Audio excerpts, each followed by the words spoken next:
में से एक अयोध्या धाम को हम लोग प्रणाम करते हैं। वंदौ अवधपुरी अति पावनी, वंदौ अवधपुरी अति पावनी, सरजू सरी कली कलुष नशावनी, सरजू सरी कली कलुष नशावनी। सरयू जी को भी प्रणाम है। गंगा जो हरिद्वार में हम लोग स्नान करते हैं, जहां अगली पूर्णिमा पर, वैशाख मास की पूर्णिमा पर गुरुदेव का सत्संग भी होगा,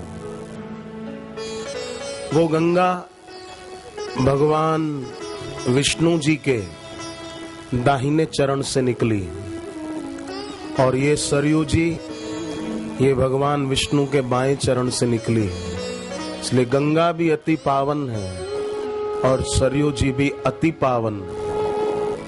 सरजू सरी कली कलुष नशावनी, कलयुग के दोषों को नष्ट करने वाली ये देव नदी सरयू जी है। हमारा सबका सौभाग्य है कि इस वैशाख मास में, इस पवित्र तीर्थ धाम में, गुरुदेव के सानिध्य में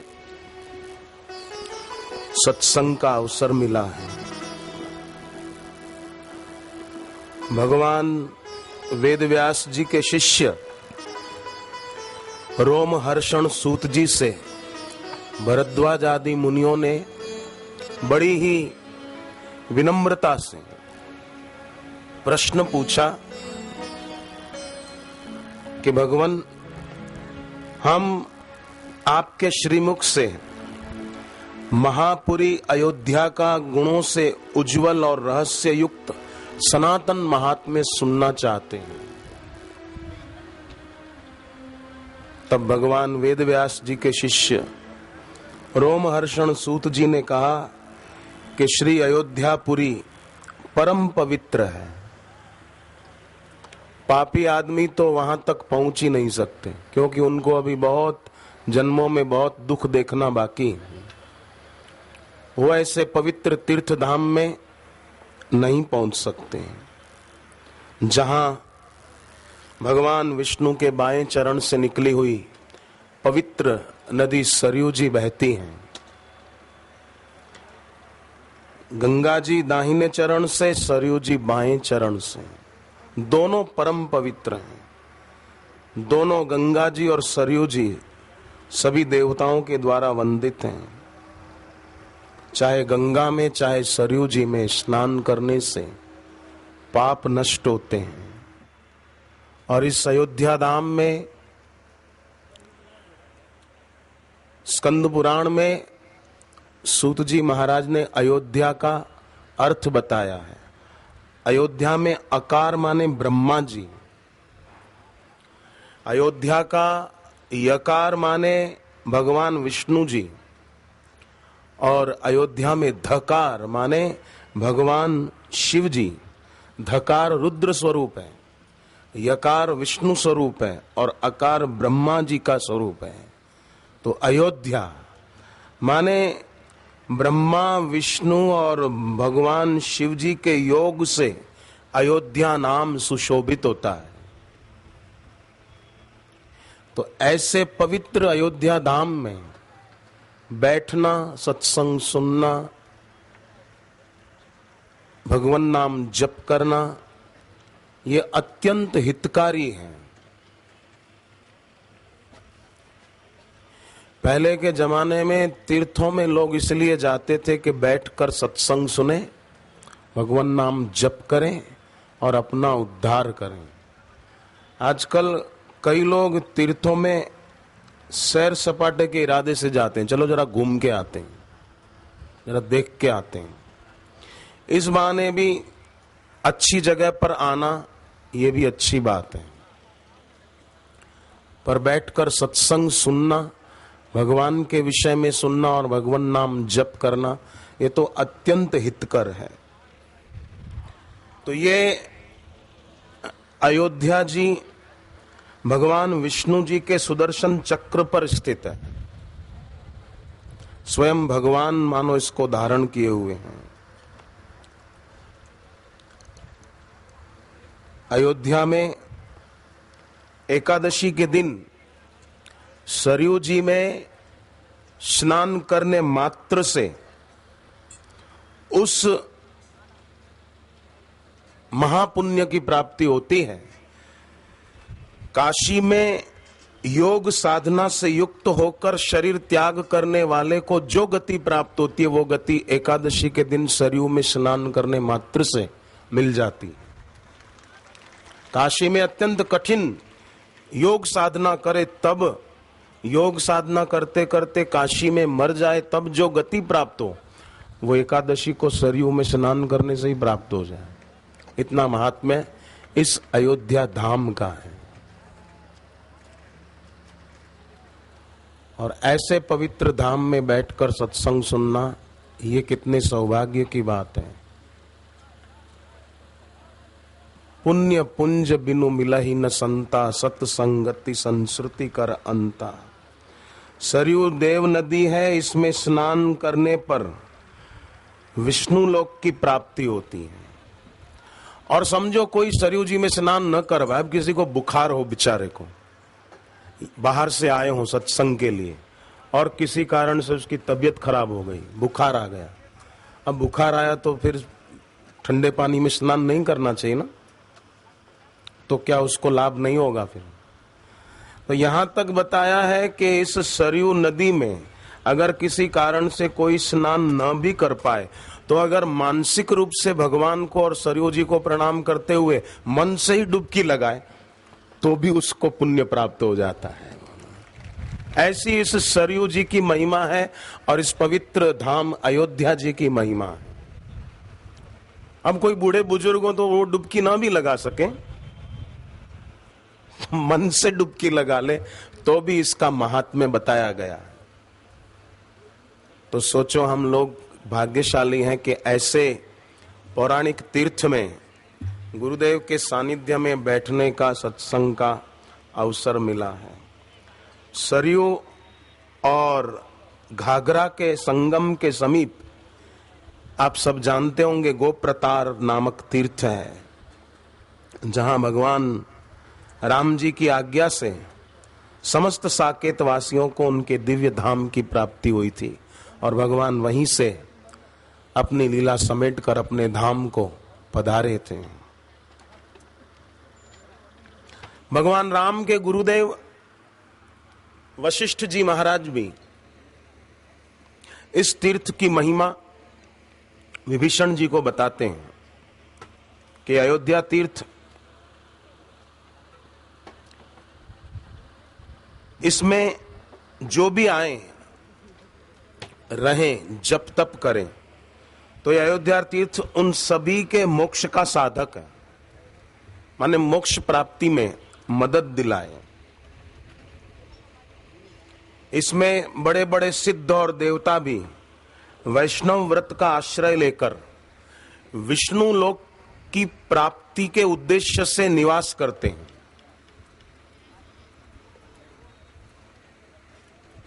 इसलिए अयोध्या में रहने वाले को चाहिए कि कभी किसी प्राणी को कष्ट न पहुंचाए, चाहे गौ माता हो, चाहे कोई वानर हो, कोई भी प्राणी हो, उसको कष्ट न पहुंचाए। क्योंकि वशिष्ठ जी कहते हैं अपने ढंग से थोड़ी सेवा कर लें पर उनको कष्ट न पहुंचाए, क्योंकि वशिष्ठ जी कहते हैं सिद्ध और देवता भी साधारण रूप लेकर, वैष्णव व्रत का आश्रय लेकर विष्णु लोक की अभिलाषा से इस तीर्थ में निवास करते हैं। ऐसी इसकी महिमा है। हजारों जन्मों तक योग की साधना करने वाला योगी भी वो मोक्ष नहीं पा सकता जो मोक्ष अयोध्या में जिसकी मृत्यु हो वो पा लेता है जो हजारों जन्मों तक योग साधना करने वाला नहीं पा सकता। वो यहां अयोध्या में मृत्यु होने पर पा लेता है। अब ध्यान दें कि सरयू जी में स्नान कर लिया, बहुत अच्छी बात है, परंतु केवल तन को स्नान करने से ही लाभ मिलता है ऐसी बात नहीं है। मन शुद्ध हुआ जिसका सद्गुरु के सत्संग से, जिसने अपने जीवन में 7 मानस तीर्थ ला दिए, वो आदमी निश्चित रूप से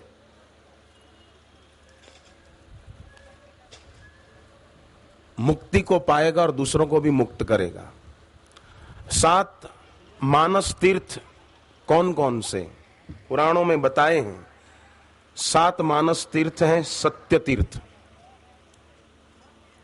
सत्य का, इस सत्य तीर्थ का अर्थ कि सत्य स्वरूप जो ईश्वर हैं उनको सर्वत्र देखना, कण कण में है झांकी भगवान की, किसी ज्ञान वाली आंख ने पहचान की, ये सत्य तीर्थ है। फिर क्षमा तीर्थ, घर में किसी से गलती हो गई तो उसके लिए गांठ बांध के बैठ न जाए कि आदमी गलत है, उसको माफ करना सीखें।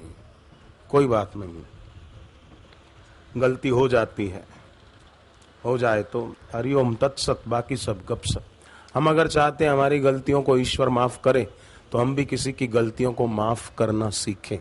अड़ न जाएं, अड़ियल न बन जाएं, ग्रंथियां बांधकर बैठ न जाएं कि तेरे को देख लूंगा, मैं तेरे को देख लूंगा, दिन के तारे दिखा दूंगा। तूने देखे कभी दिन के तारे? दिखाने चला दूसरों को।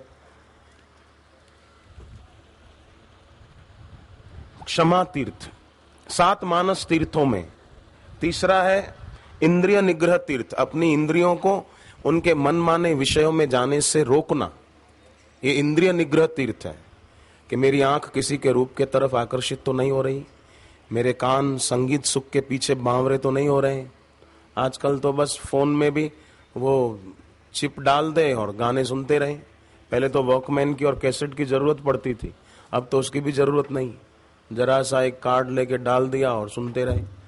और उसका फायदा भी उठा सकते हैं, उसके द्वारा कीर्तन भी सुन सकते हैं, गुरु की वाणी भी सुन सकते हैं, विष्णु सहस्त्र नाम सुन सकते हैं, राम नाम का कीर्तन सुन सकते हैं, फायदा भी उठा सकते हैं चाहें तो इंद्रिय निग्रह तीर्थ, अपनी इंद्रियों को उनके मनमाने विषयों में जाने से रोकना, ये तीसरा तीर्थ है।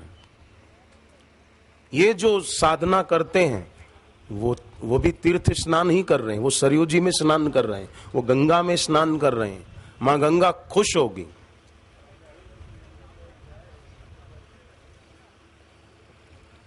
ये तीर्थों के देवता भी राजी होंगे उस व्यक्ति पर जो इस मानस तीर्थ में स्नान करे। सत्य तीर्थ, क्षमा तीर्थ, इंद्रिय निग्रह तीर्थ।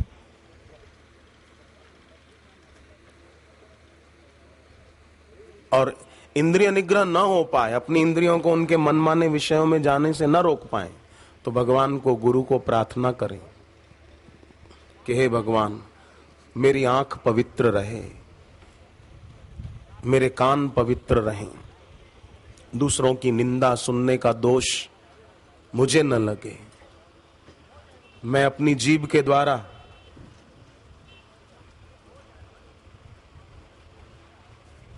तेरे नाम का जप करूं, पर निंदा न करूं, बेकार के शब्द उच्चारण न करूं, भगवान नाम उच्चारण करूं अधिक से अधिक। कई ऐसे मूड होते हैं सत्संग की जगह पर भी सत्संग नहीं सुन पाते। पाप इतना ज्यादा होता है कि सत्संग की जगह पर भी अपने को अभिमानी मानकर, बड़ा साहब मानकर वहां भी बड़बड़ करते रहते हैं। दुर्भाग्य होता है। पद बड़ा होता है पर बुद्धि बड़ी नहीं होती, बुद्धि स्थूल होती है। बीड़ी पीने से, सिगरेट पीने से, पान मसाले खाने से बुद्धि इतनी मारी जाती है कि सत्संग की जगह पर भी बड़बड़ करने से चूकते नहीं। ऐसा नहीं सोचते कि इतने लोग सुन रहे हैं तो हम भी थोड़ा शांति से सुने, या तो बाहर जाके जख मारें। सत्संग की जगह पर क्यों बड़बड़ करना, क्यों लोगों का सत्संग खराब करना। बुद्धि ऐसी मारी गई। कई जगह हमने देखा, कई आईजी, कई पुलिस अधिकारी इतने विनम्र के गुरुदेव से दीक्षा लेने बैठते हैं। नांदेड़ के पास लातूर है महाराष्ट्र में, वहां सत्संग था तो वहां के आईजी साहब आए थे, मैं नाम भी बोलता हूं, आप जांच करो। आईजी भीमराव राउत सत्संग में आए थे, दीक्षा लिए बापूजी से, मुझे जबरन अपने घर ले गए वो आईजी साहब, और बापूजी की तस्वीर उनके घर में पूजा में रखी हुई थी। मेरे सामने उन्होंने गुरुदेव की तस्वीर के आगे दंडवत किया आईजी साहब ने। पद बड़ा है पर पद का मद नहीं है। ऐसा तो क्या घमंड रखना, सत्संग का अपमान करना। तो सत्य तीर्थ, क्षमा तीर्थ, इंद्रिय निग्रह तीर्थ, अपनी इंद्रियों का निग्रह करना कि मेरी कौन कौन सी इंद्रियों में अभी भी चंचलता है, मेरी कौन सी इंद्रियां संसार के विषयों में जा रही है। आंख, मैं आंख के द्वारा किसी के रूप के तरफ आकर्षित तो नहीं हो रहा हूं। अगर होता है तो ईश्वर को, गुरु को प्रार्थना करें, मेरी आंख से पाप मिटा दे हे हरि, मेरी आंख को निष्पाप बना दे, मेरी आंख में वासना न रहे, मेरी आंख किसी को देखकर उसके बाह्य रूप को नहीं, उसकी गहराई में जो ईश्वर है उसको देखे। ऐसी मेरे को सद्बुद्धि दे, मेरी आंख में वासना न रहे, उपासना रहे। इस प्रकार इंद्रिय निग्रह तीर्थ। अपने मन में किसी के लिए द्वेष, ईर्षा, बदला लेने की भावना आती है तो ईश्वर को प्रार्थना करें, मैं बदला लेने की भावना न रखूं भगवान, मैं खुद को बदलने की भावना रखूं, तू मेरे को ऐसी सद्बुद्धि दे। बदला क्यों लूं किसी से कि मैं इसको देख लूं, इसको बाहर निकलने दे, नहीं, बदलने की भावना रखें। बदले की भावना रखने वाला वीर नहीं है, खुद को बदलने की भावना रखने वाला वीर आदमी है। तो ये तीर्थ है, मानस तीर्थ स्कंद पुराण में बताए गए। सत्य तीर्थ, क्षमा तीर्थ, इंद्रिय निग्रह तीर्थ, सर्वभूत दया तीर्थ। सब प्राणी मात्र के प्रति दया, अपने को मांसाहार से बचाए और प्राणियों की सेवा कर लें।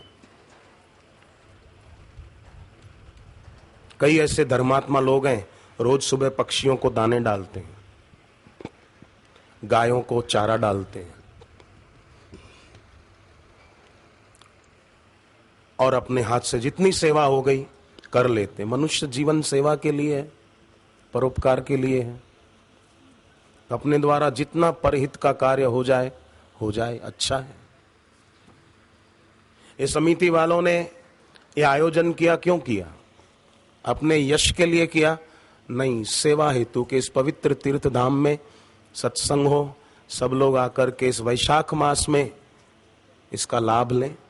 और ये वैशाख मास में मैं आपको बताऊं 5 अवतार हुए भगवान के। नर नारायण का अवतार, हयग्रीव अवतार, परशुराम अवतार, नरसिंह अवतार और कच्छप अवतार। ये 5 अवतार भगवान विष्णु के वैशाख मास में हुए। तो वो पवित्र वैशाख मास, उसमें इस तीर्थ धाम में बैठकर सत्संग सुनना बहुत बड़ी बात है। और ऐसे वैशाख मास में जिसमें 5 अवतार भगवान विष्णु के हुए थे, 24 अवतारों में से 5 तो वैशाख मास में हुए। ऐसा ये पवित्र वैशाख मास, और उसमें यहाँ की समिति ने एक दिन के लिए सत्संग का आयोजन इधर कर लिया। सोचो समिति वाले भी कितने धर्मात्मा हैं कि वैशाख मास में इस पवित्र धाम में आयोजन करने में सफलता पाली। उनको और उनके माता पिता को भी धन्यवाद है जिन्होंने ये आयोजन करने में सफलता पाली। बहुत बहुत महात्म्य इस वैशाख मास का बताया है। जो व्यक्ति वैशाख मास में, स्कंद पुराण में बताया है, जो व्यक्ति वैशाख मास में एकाग्र चित्त होकर सरयू जी में स्नान, जप, तप, सत्संग आदि करते हैं, उनकी पुनरावृत्ति नहीं होती, फिर से जन्म नहीं होता संसार में। 84 लाख योनियों से पार हो जाते हैं। और हम वैशाख मास में ही आए हैं अयोध्या में। कितनी बड़ी बात है। सोचो इससे ये सिद्ध हुआ कि ईश्वर भी चाहते हैं कि हमारा इसी जन्म में कल्याण हो, इसीलिए ईश्वर ने अपने धाम में वैशाख मास में बुलवाया। बोलो, नहीं तो बाद में भी आ सकते थे, पर भगवान ने हम लोगों को वैशाख मास में ही क्यों बुलवाया इधर? ये ईश्वर नहीं चाहा है, नहीं तो ये योग नहीं बन सकता था। भगवान चाहते हैं हमारा परम हित हो, इसीलिए भगवान ने ये योग बना दिया। जब द्रवै दीन दयाल राघव, तब संत संगति पाई, जेहि दरस परस समागमादिक पाप राशि नसाई। जब द्रवै दीन दयाल, ईश्वर जब राजी होते हैं, द्रवित होते हैं, हम पर कृपा करने को उनका दिल छलकता है, बरसता है, तब ऐसा योग बन पाता है। नहीं तो आदमी जा नहीं सकता। एक आदमी को खांसी बहुत थी, बहुत दिनों से खांसी मिटी नहीं रही थी। एक डॉक्टर के पास आया, कहा साहब बहुत दिनों से मेरे को खांसी की तकलीफ है, मिटी नहीं रही। तो डॉक्टर ने कहा भले आदमी आप चुप क्यों रहे? बोले चुप कहाँ रहा, मैं तो खांस ही रहा था, इतने दिन मैं तो खांस ही रहा था, चुप कहाँ था? अब चुप कहाँ था भाई साहब, तुझे यहां आना चाहिए था ना, इतने दिन से खांस क्यों रहा था? वैद्यराज के पास, किसी डॉक्टर के पास आता, खांसी मिट जाती। और बोले मैं चुप कहाँ था, खांसी तो रहा था, पर सही जगह पर नहीं आया ना, सही समय पर नहीं आया, तभी तक तकलीफ उठा रहा था।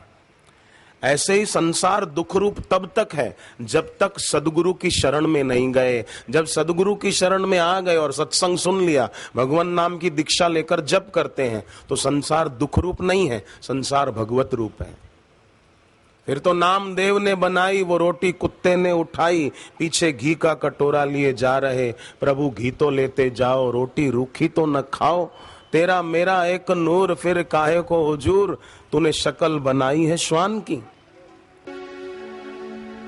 दृष्टि मीरा की निराली, दृष्टि मीरा की निराली, पीली जहर की प्याली, पीली जहर की प्याली, भगवान को बसाया हर श्वास में, भगवान को बसाया हर श्वास में। आया जब काला नाग, आया जब काला नाग, बोली धन्य मेरे भाग, बोली धन्य मेरे भाग, प्रभु आए हो सांप के लिबास में, प्रभु आए हो सांप के लिबास में। मेरी बिगड़ी बनाई दीनानाथ ने, मेरी बिगड़ी बनाई दीनानाथ ने।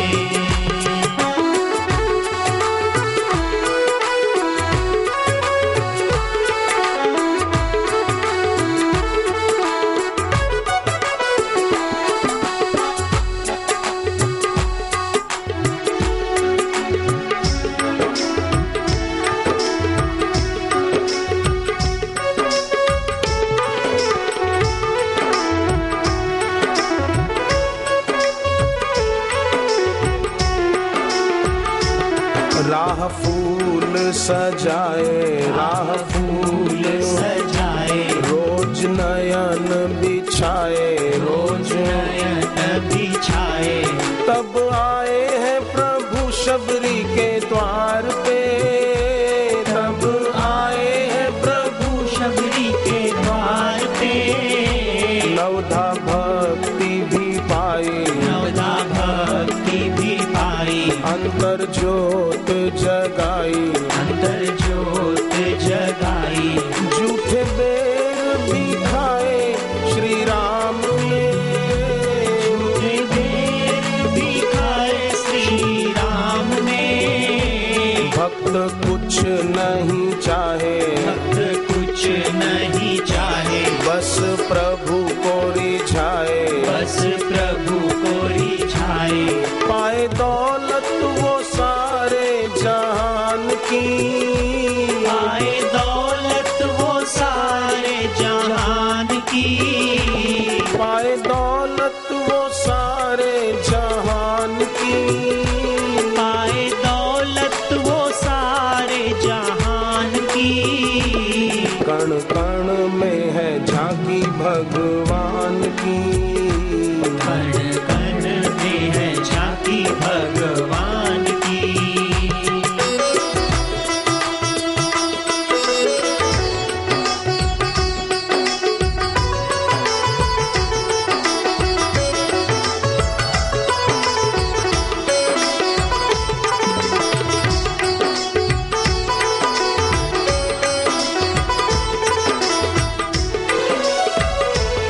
जो भी शरण में आए, जो भी शरण में आए, कभी खाली ना वो जाए, कभी खाली ना वो जाए।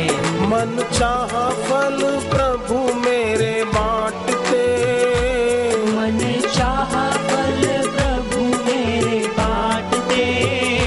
तुलसी सूर को है तारा, तुलसी सूर को है तारा, कंस रावण को था मारा, कंस रावण को था मारा। सबके बंधन भी दाता मेरे काटते, सबके बंधन भी दाता मेरे काटते।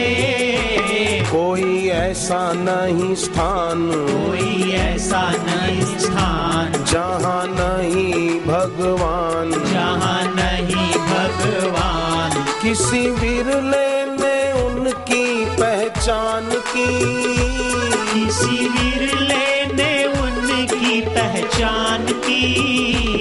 कोई कीमत ना उनके एहसान की, कोई कीमत ना उनके एहसान की।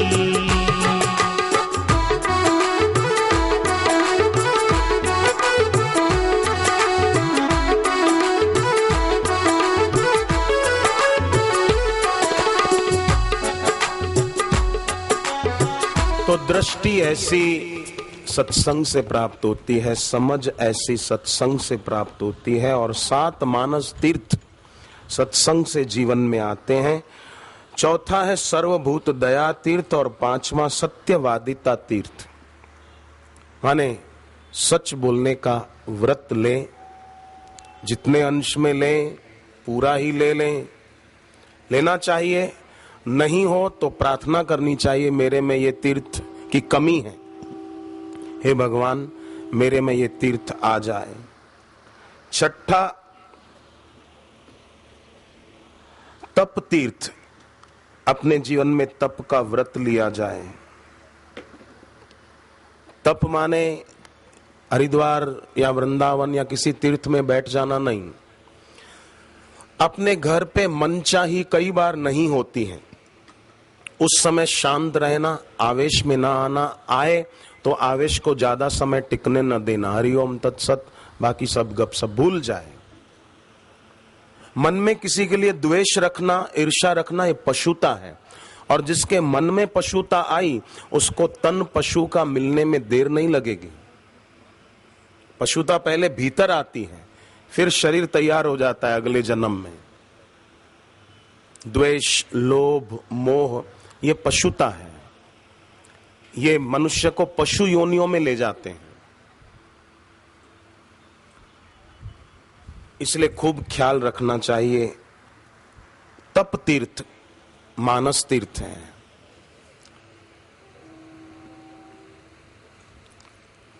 वाणी के द्वारा घर में ऐसा न बोलना कि घर में झगड़े बढ़ जाएं। आपको पता है कि किसी दो के बीच झगड़ा है तो आप उन दो का झगड़ा मिटाओ, दोनों को अरस परस ऐसे बोलो, समझो दो भाई हैं, हीरालाल और मोतीलाल, दोनों के बीच झगड़ा है, तो आप मोतीलाल को बोलो, अरे हीरालाल तो तुम्हारी बहुत प्रशंसा कर रहे थे भाई, तुम्हारे बारे में तो बहुत अच्छा बोल रहे थे। नहीं नहीं बोले, ऐसा वो बोल ही नहीं सकता। अरे नहीं, हमने सुना वो आपके लिए बहुत अच्छा बोल रहे थे। दूसरे को फिर उसके लिए बोलोगे, वो आपके लिए बहुत अच्छा बोल रहे थे। ऐसा करके दोनों के बीच की दीवारें मिटानी चाहिए, हटानी चाहिए। और कई लोग ऐसे ही होते हैं कि चुगली करके एक दूसरे के बीच दीवारें और ज्यादा मजबूत कर देते हैं, चीन के दीवार की तरह, और झगड़ा बढ़े। वो आपके लिए ऐसा बोल रहा था, अच्छा मेरे लिए ऐसा बोला, मैं इसको देख लूंगा। झगड़ा बढ़े नहीं, झगड़ा मिटे, वैर और वैमनस्य समाप्त हो।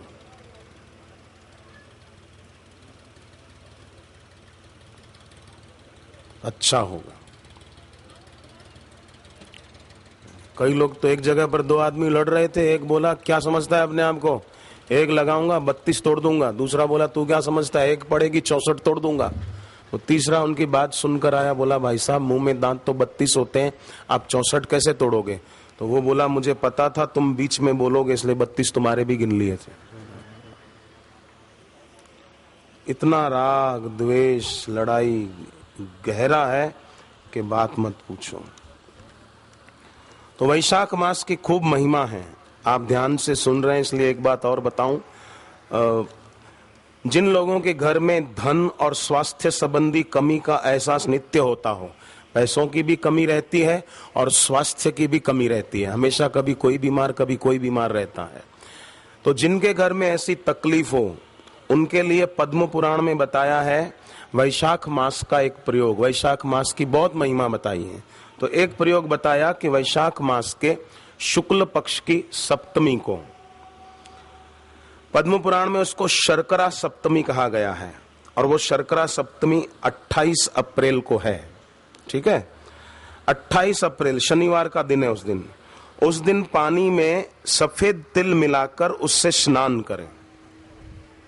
सफेद तिल भी मिल जाएंगे, थोड़े से पानी में डाल दिए बाल्टी में, उससे स्नान किया भगवान नाम सुमरण करते हुए। फिर सूर्य भगवान की ओर मुख करके सूर्यदेव और मां गायत्री को प्रणाम करें। सूर्य भगवान को किस मंत्र से प्रणाम करें? ओम नमः सवित्रे, ओम नमः सवित्रे, ओम नमः सवित्रे, इस मंत्र से। फिर सूर्यदेव और अन्य सभी को प्रणाम करें मन ही मन। विश्वदेवमयो विश्वदेवमयो, सुनकर बोलना। जिनको लिखना हो भले लिख भी लेना। 28 अप्रैल को विश्वदेवमयो विश्वदेव विश्वदेवमयो यस्मात् विश्वदेवमयो यस्मात्, पक्का करें, विश्वदेवमयो यस्मात् विश्वदेवमयो यस्मात् वेदवादी पठ्यसे वेदवादीति पठ्यसे वेदवादीति पठ्यसे वेदवादीति पठ्यसे त्वमेवामृत सर्वस्व त्वमेवामृत सर्वस्व त्वमेवामृत सर्वस्व त्वमेवामृत सर्वस्व मतः पाहि सनातन मतः पाहि सनातन। बहुत सरल है। विश्वदेवमयो यस्मात् पहला चरण, वेदवादीति पठ्य से, कठिन नहीं है कोई। त्वमेवा मृत सर्वस्व आदत त्वमेवा मृत सर्वस्व मतः पाहि सनातन, ये मंत्र बोलकर सूर्य नारायण को और अन्य सभी देवों को मनी मन प्रणाम करें। अर्घ्य तो देते ही हैं। सूर्य भगवान को अर्घ्य जो न दे वो आदमी हिंदू कहलाने के लायक नहीं है। एक लोटा पानी भर के सूर्य को अर्घ्य नहीं देता और सुबह उठ के चाय भी लेता है, वो आदमी कैसा, पशु से भी गया बीता है। इसलिए रोज सूर्य भगवान को जल दो। जो नहीं देते हैं वो इस पवित्र अयोध्या तीर्थ धाम में आकर संकल्प करो, हम कल से रोज सूर्य भगवान को अर्घ्य देंगे देंगे और जरूर देंगे। कराग्रे वसते लक्ष्मी कर मध्य सरस्वती कर मूले तू गोविंदम प्रभाते कर दर्शनम, ये होना चाहिए। पर आजकल लोग तो कराग्रे वसते ब्रेडम कर मध्य बिस्किटम कर मूले चाय पात्रम प्रभाते कप दर्शनम, सुबह सुबह बिस्किट और चाय। और कई लोग तो रात की रखी रोटी सुबह चाय से खा जाते हैं। बोलो, समझते कि हम बड़े बुद्धिमान है, देखो रात की रोटी सुबह चाय से खा गए। अरे तमोगुण बढ़ाएगा, तमोगुण बढ़ेगा तो लड़ाई झगड़ा करेगा, सही बात मानेगा नहीं, अड़ियल हो जाएगा। इसलिए सात्विक खुराक खाना चाहिए जितना हो सके। रखा हुआ ज्यादा बासी खाने से फिर बुद्धि भी तामसी हो जाती है, इसलिए ताजा खाना चाहिए।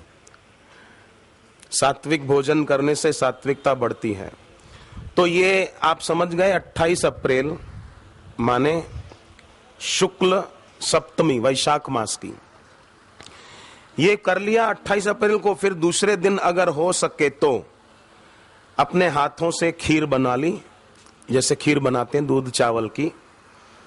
खीर बनाकर किसी को एक दो व्यक्तियों को खिला दें, कोई ब्राह्मण हो, कोई साधु महात्मा हो। 29 तारीख को दूसरे दिन थोड़ा घी डालकर, थोड़ा सा, भले ज्यादा न डाल सके, 1 चम्मच डाल दें घी खीर में। खुद कितना खा जाते हैं कई बार, कई लोग तो खुद खिचड़ी में खड्डा गहरा करते हैं, घी ज्यादा है उसलिए। कई लोग घी में थोड़ी स्मेल आ जाती है, वो बोलते हैं ये दिए में उपयोग कर लेंगे। अच्छा घी खुद खाएंगे रोटी पे लगाकर, थोड़ी घी में स्मेल आई, बोले दिए में उपयोग कर लेंगे, कोई बात नहीं। तो लोग बड़े चालाक हो गए हैं। तो खीर में थोड़ा सा घी मिलाकर, भले 1 कटोरी, ज्यादा नहीं, तो किसी को खिला दें, अपने हाथ से खिला दें, मतलब दे दी, वो खा लें। ऐसा करने से ऐश्वर्य और आरोग्य दोनों की वृद्धि होती है। खीर दे दें, खीर के साथ अगर रोटी सब्जी थोड़ा दे दें किसी को, एक व्यक्ति को भी, छोटी बच्चियों को खिला दें, अगर कोई ब्राह्मण न मिले, कोई साधु न मिले, कन्या को खिला दें तो भी अच्छा है। वैशाख शुक्ल सप्तमी को ही सुख और आरोग्य की वृद्धि के लिए पद्म पुराण में इस सप्तमी को कमल सप्तमी भी कहा गया है। वैशाख शुक्ल सप्तमी 28 तारीख को, हो सके तो उस दिन एक कमल का फूल मिल जाए तो लोटे में जल भरा और कमल का पुष्प लोटे में डाल दिया और सूर्य भगवान को अर्घ्य दिया। कमल न मिले तो कमल की जगह अक्षत भी डाल सकते हैं, कुमकुम वाले अक्षत कर लिए और लोटे में डाल दिए। क्योंकि वैदिक कर्मकांड में जो भी वस्तु उपलब्ध न हो उस स्थान पर अक्षत लेने का विधान है। ये अपने देश के ग्रंथों की बड़ी दया है हम लोगों पर। ग्रंथों के रचयिता वेदव्यास भगवान की भी बड़ी कृपा है हम पर। इस तीर्थ धाम में हम भगवान वेदव्यास जी को भी बार बार प्रणाम करते हैं। तो कमल न मिला तो कितना बढ़िया, अक्षत तो, चावल तो सबके घर में होते ही हैं, कुमकुम वाले चावल लोटे में डाल दिए और सूर्य भगवान को जल देते समय ये मंत्र बोलेंगे, साथ में सब बोलना। नमस्ते पद्महस्ताय, नमस्ते पद्महस्ताय, नमस्ते विश्वधारिणे, नमस्ते विश्वधारिणे, नमस्ते विश्वधारिणे, नमस्ते विश्वधारिणे। दिवाकर नमस्तुभ्यं, दिवाकर नमस्तुभ्यं, प्रभाकर नमोस्तुते, प्रभाकर नमोस्तुते। नमस्ते पद्महस्ताय, नमस्ते विश्वधारिणे, दिवाकर नमस्तुभ्यं, प्रभाकर नमोस्तुते।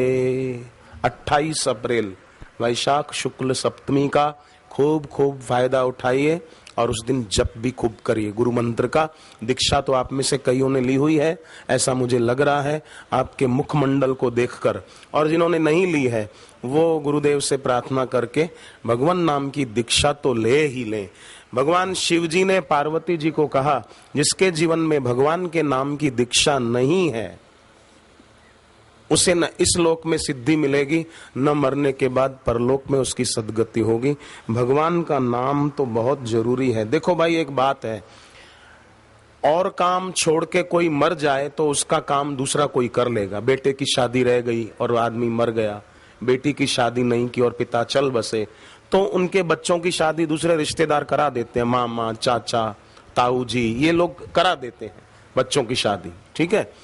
दूसरा काम अधूरा छोड़ के मरे तो दूसरा कोई कर देगा, पर अपने कल्याण का काम अगर अधूरा छोड़कर मर गए तो कौन करेगा? अपने उद्धार का काम तो अपने को ही करना पड़ेगा ना, वो कौन करेगा? भूख मुझे लगी और मेरे बदले आप कोई रोटी खा लेंगे, मेरी भूख कैसे मिटेगी? तो मुझे भोजन करना पड़ेगा। ऐसे ही अपने उद्धार का काम अपने को ही करना पड़ेगा। तो अपने उद्धार का काम क्या है? सत्संग है, गुरु की वैदिक दीक्षा है, ये अपने उद्धार का काम है।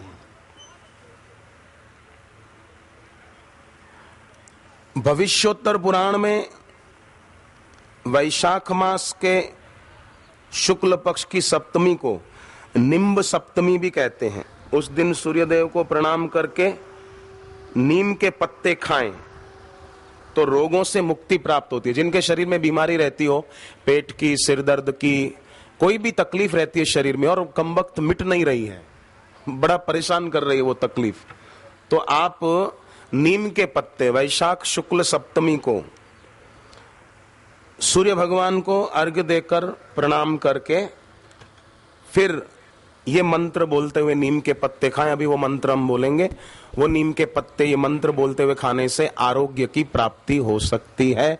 हम दृढ़ता से करें। निम्ब पल्लव भद्रम ते, निम्ब पल्लव भद्रम ते, मतलब नीम के पत्ते, निम्ब पल्लव भद्रम ते, निम्ब पल्लव भद्रम ते, सुभद्रम तेस्तु वै सदा, सुभद्रम तेस्तु वै सदा, सुभद्रम तेस्तु वै सदा। सरल संस्कृत है। आजकल लोग अंग्रेजी बड़बड़ करते हैं, पर देव भाषा संस्कृत है, वो घर में बोली जानी चाहिए थी, पर अब संस्कृत में आप और हम नहीं बोल सकते, तो कम से कम ये संस्कृत के वैदिक पौराणिक मंत्र बोलते हुए ये नियम करें तो घर में भी सुख शांति बढ़ती है। गांव के 3 लड़के वो मुंबई गए, अभिमानी थे, रहते गांव में थे पर अभिमान बहुत था। मुंबई गए तो और अब अक्कड़ू हो गए, पेट्रोल पंप पे नौकरी करते थे। Yes, thank you, don't worry, we are 3, ऐसे कुछ अंग्रेजी शब्द जिनका अर्थ भी उनको नहीं आता था बोलना सीख गए थे और आपस में बड़बड़ाते रहते थे। जब गांव लौटे तो गांव वालों ने पूछा मुंबई कैसा लगा? बोले यस। अरे मुंबई में क्या क्या देखा? बोले थैंक यू। अरे मुंबई में कहां कहां घूमे? बोले वी आर 3। अब ऐसे ही बोलते जा रहे थे। गांव वालों ने सोचा पता नहीं कौन सी भाषा बोल रहे हैं, अपने को क्या पता है, चलो रे चलो अपना काम करो। कुछ दिन बाद गांव में हो गई चोरी, किसी सेठ के घर, बड़ा आदमी था, उसके घर चोरी हो गई। तो शहर से पीएसआई साहब आए, उनके साथ और पुलिस वाले भी आए। गांव के लोगों ने सोचा वो 3 लड़के जो बंबई से पढ़ लिख कर आए हैं ना, उन 3 को आगे कर दो, वही सवाल जवाब करेंगे पीएसआई साहब से। तो गांव वाले उन 3 लड़कों को घेर कर लाए। तो पीएसआई को लगा कि लगता है गांव वालों को इन 3 पर शक है, इसलिए तीनों को घेर के ला रहे हैं। तो पीएसआई ने जरा कड़क आवाज में पूछा, क्यों रे, गांव में चोरी हुई, ये बात सच है? पहला बोला यस यस यस। पीएसआई ने और कड़क आवाज में कहा, चोरी किसने की पता है? तो दूसरा बोला वी आर 3, वी आर 3। अरे तुझे पता है तू क्या बोल रहा है? We are 3। चोरी किसने की? वी आर 3 मतलब हम 3।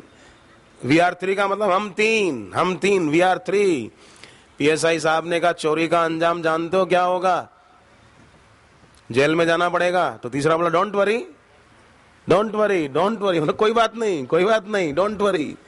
पीएसआई साहब ने अपने साथ पुलिस वालों का आदेश दिया, पकड़ कर ले चलो, तीनों को ले गए, जेल में डाल दिया। तीनों बोले thank you thank you thank you. अब उनको लग रहा था कि हम yes thank you don't worry कोई बहुत बड़ी बात सीख कर आए हैं, पर उनका यस थैंक यू ले गया बेचारों को जेल में। ऐसे ही संसार में सदगुरु से सत्संग नहीं पा सकते, भगवान के नाम की दीक्षा नहीं पा सकते, और कुछ ऐसी पढ़ाई करके कोई डिग्री पाकर सोचते हैं हमने बहुत कुछ पा लिया, पर वो सब ले जाएगा जन्म मरण की जेल में, वो मुक्ति नहीं दिलाएगा। मुक्ति तो गुरु की ब्रह्म विद्या दिलाएगी, जिसको श्री कृष्ण ने भगवत गीता के 9वें अध्याय के 2 श्लोक में कहा, राज विद्या राजगुह्यम पवित्रम इदम उत्तमम प्रत्यक्षाय गम्यम धर्मम सुसुखम कर्तुम अव्ययम। ये विद्या मुक्ति देगी। वो विद्या क्या मुक्त करेगी? स्कूल में भले लिख देते हैं सा विद्या या विमुक्तये, विद्या वो है जो हमको मुक्त करे, पर सदगुरु की विद्या मुक्त कर सकती है।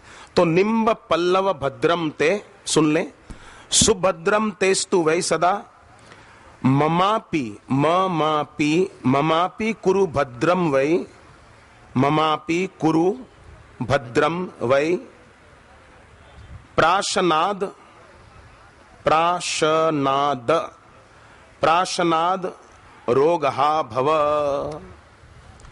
फिर से बोलेंगे साथ में, निम्ब पल्लव भद्रम ते निम्ब पल्लव भद्रम ते सुभद्रम तेस्तु वै सदा सुभद्रम तेस्तु वै सदा ममापि कुरु भद्रम वै ममापि कुरु भद्रम वै प्राशनाद् रोगः भव प्राशनाद् रोगः भव प्राशनाद् रोगः भव प्राशनाद् रोगः भव। ये बोलकर नीम के पत्ते खा लेना कोमल कोमल, धोकर खाना, और उस दिन रात को हो सके तो पलंग पे नहीं धरती पर बिस्तर बिछाकर कंबल आदि बिछाकर उस पे आराम करना। उस रात पलंग पे नहीं। जिनको रोग है कोई भी वो ये कर सकते हैं, और जिनके शरीर में कोई बीमारी है उनको चाहिए कि रोज रात को दक्षिण दिशा में सिर करके सोया करें। विष्णु पुराण में लिखा है रात को दक्षिण में सिर करके सोने वाले की तबीयत बढ़िया रहती है। दूसरा फायदा दक्षिण दिशा में सिर करके सोने का, जिनकी उम्र 40 साल से ज्यादा हो गई उनको नियम बना लेना चाहिए कि दक्षिण दिशा में सिर करके ही सोना है। दूसरा फायदा होगा दक्षिण दिशा में सिर करके सोने का, आयु लंबी होगी। एक फायदा तबीयत अच्छी रहेगी, दूसरा फायदा आयु लंबी होगी, तीसरा फायदा जो घर में रहते हैं उनके घर में लक्ष्मी आएगी। और साधु संत हैं, कहीं आश्रम में कहीं मंदिर में रहते हैं तो उनके यहाँ दैवी संपदा आएगी। भीतर की दैवी संपदा भी हम लोगों के लिए बहुत जरूरी है। भगवान भोलानाथ के भाल में दूज का चांद हम सबको संकेत देता है, कभी भी अपने को पूर्ण मत मानो। दूज का चांद है ना भगवान शिव जी के भाल में, वो संकेत दे रहा है साधक अपने को पूर्ण न मान ले। अभी वो दूज का चांद है, उसे अभी प्रगति करनी है, उसे अभी और साधना करनी है, उसे अभी और भजन करना है, और भक्ति करनी है, और सेवा करनी है।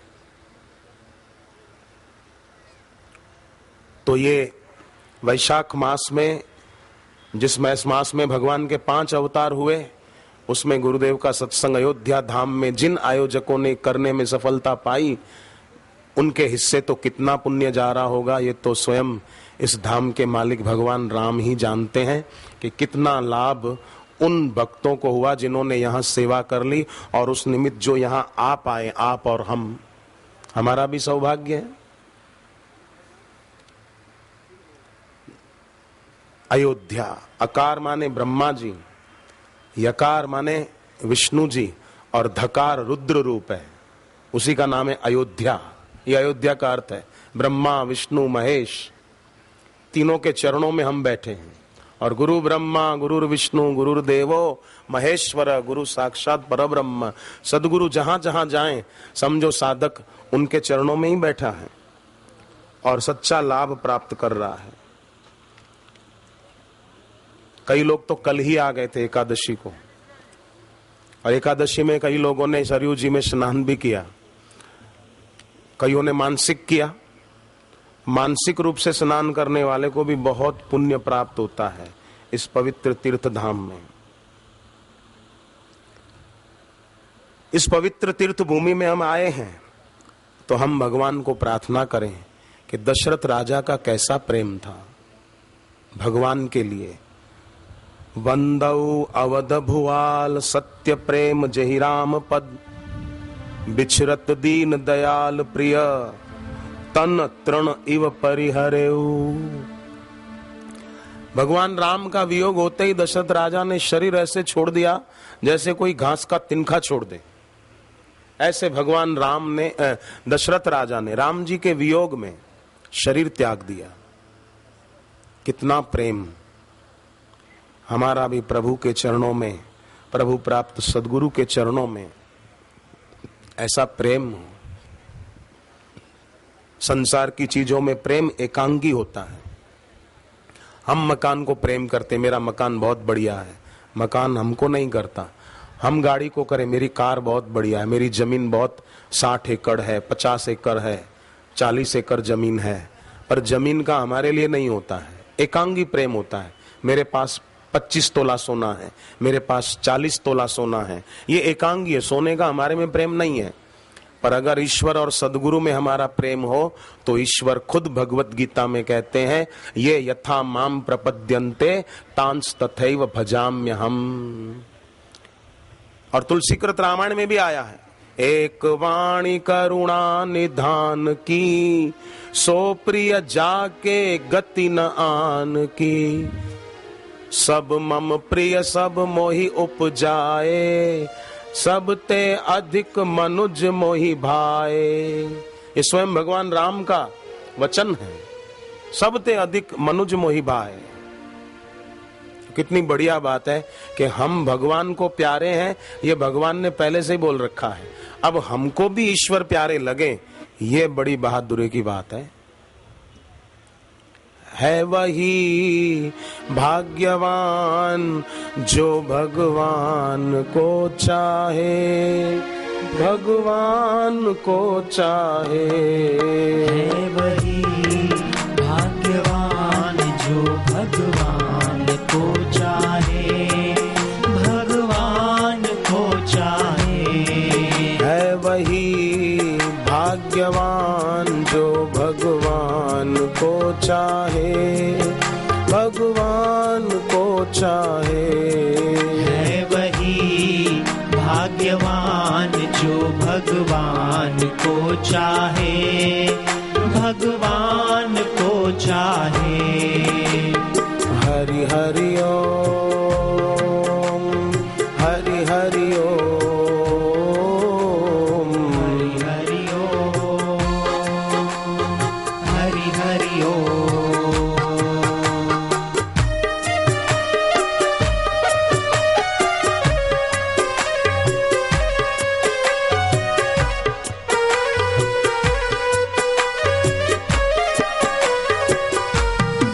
अब हम पत्रिका का पाठ करेंगे। जल सेवा करने वाले जल सेवा करते